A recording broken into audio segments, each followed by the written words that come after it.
The film industry has oftentimes been plagued with remakes, cash grab sequels, etc. But what is one film you'd like to see a sequel for? I'm asking this question to, of course, myself and Scott Moore, who is here alongside with me, as well as the viewers watching the Mishmash podcast here today. Would you say that you have an immediate choice? Like, we both had a chance to talk about this beforehand. We both had a little bit to think about it. Do you have one? And as always, just like when I was doing the video game one, I wanted to choose one that I didn't think was going to happen. One that I think was unlikely. So, with this topic, this was the one, I guess, where you said that you had a little bit of trouble with the video game, and this was the one that I had a little bit of trouble with. This is more, again, this is a lot your area because you're going to be the one that spends a majority of the time, or maybe not a majority of the time, but you spend a lot more. I spend a lot more with books than I do any other medium of media. So it's very difficult for me to go out and branch out. When I do, I branch out usually to television shows. I've just finished up The Wire.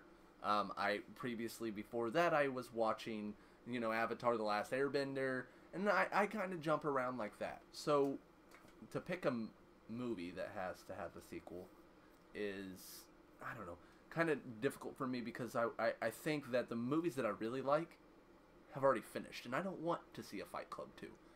But you have the graphic novel. I do have the graphic novel. I haven't had a chance to read it yet, so I don't know how that's portrayed, but I don't want to see it because it ended so well. Do I want to see that as another movie? Do I want to see it without Brad Pitt? Do I want to see it without Edward Norton? No. I also really like Meet Joe Black. Do I want to see him come back again as the devil or death? Or no, not really, because I finished that movie with a sense of awesome. I feel like that was a very good end-off. Well, I was thinking about it, and I went through all the movies that I wanted to see, and like I said, I gave myself that little leeway where I can choose any movie whatsoever, whether or not it was a box office success, whether or not it was a box office flop. One movie that jumped into my head that I did not go with for my choice was Prince of Persia: The Sands of Time, which is a Disney film starring Jake Gyllenhaal, of course based on the popular video game series of the same name. The film received mixed reviews and made about $330-ish million at the box office, and it cost like $150 million to make. Cost a lot to make, so obviously they didn't go forth with a sequel. And the problem is even though the Prince of Persia movie wasn't the greatest, I really wanted them to do a sequel because I thought it would be really cool to see an interpretation of Warrior Within or something darker than what we got, although I realized that since it's a Disney interpretation, it would have probably been something entirely different. But if I could have Warrior Within be adapted as a film in a Prince of Persia sequel, I think that would be pretty cool. Even though Warrior Within wasn't the greatest game, like it made it a lot darker, it made the subject matter a lot weirder. I would have liked to see it as a film. The film that I decided to go with, though, is a film I know that they will most certainly not make a sequel for. It's directed by Shane Black, otherwise known for the movies like Kiss Kiss Bang Bang, like Iron Man 3, but this is the film I want him to make. I want him to do The Nice Guys 2. The Nice Guys came out last year, and maybe the year before, and I thought it was great. I thought it was a great comedy. I thought it had a lot of great moments. It was one of my all-time favorite films. Just after seeing it, I walked away from the theater thinking that was one of the best films I've ever seen. The comedy meshed perfectly with my sense of humor. Unfortunately, it made $60 million off a $55 million production budget. So $5 million in profit. Yeah. Cha-ching. Not counting the marketing budget that went into it, not counting the amount that theaters get from the cut. But wah, wah, wah. Yeah. But yeah, that's the one I would go with, The Nice Guys. I honestly don't have a full-on suggestion for it. It's so hard, though. Like, why do I have to? You're putting the pressure on me. Like, my collar has to be pulled out. I'm sweating. I got the sweat trickling down. I don't have a full movie, and I really spent time on this topic to try to figure out what it would be, and there's not a lot of movies that I want to see a second of.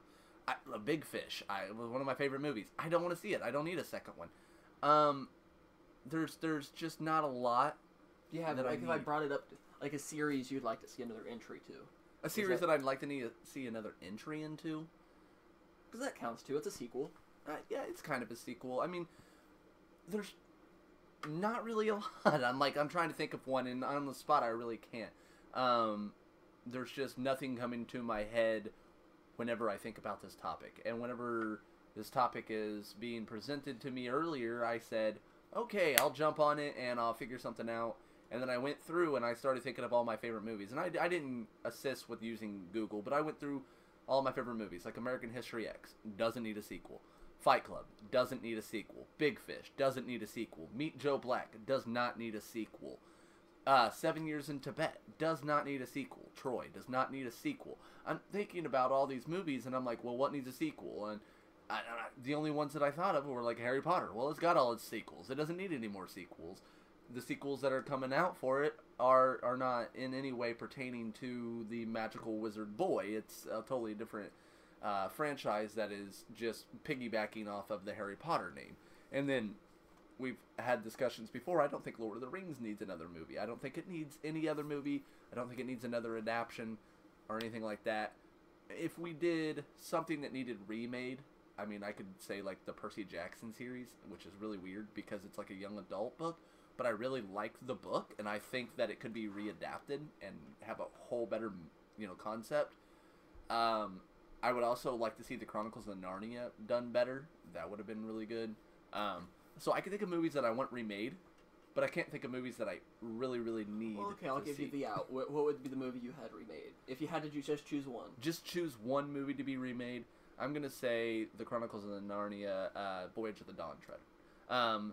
That is a really, really good book. Probably C.S. Lewis's best book. And while I don't always agree with C.S. Lewis in his political opinions, I do believe that he was a very good writer all the way up until the 7th book of the Chronicle of Narnia, where you found out a lot of things that didn't make any sense, and I think kind of took it out, made it Lost, probably before Lost was, and the reason they call it Lost is because by the end of it you are totally lost, and I think that's what happened with Chronicles of Narnia, so I would say Voyage of the Dawn Treader. And as always, this is not where the discussion ends, but is in fact where it begins, and we're calling on the Mishmash audience to share their opinion in the comment section below, and subscribe to the channel to be a part of the conversation.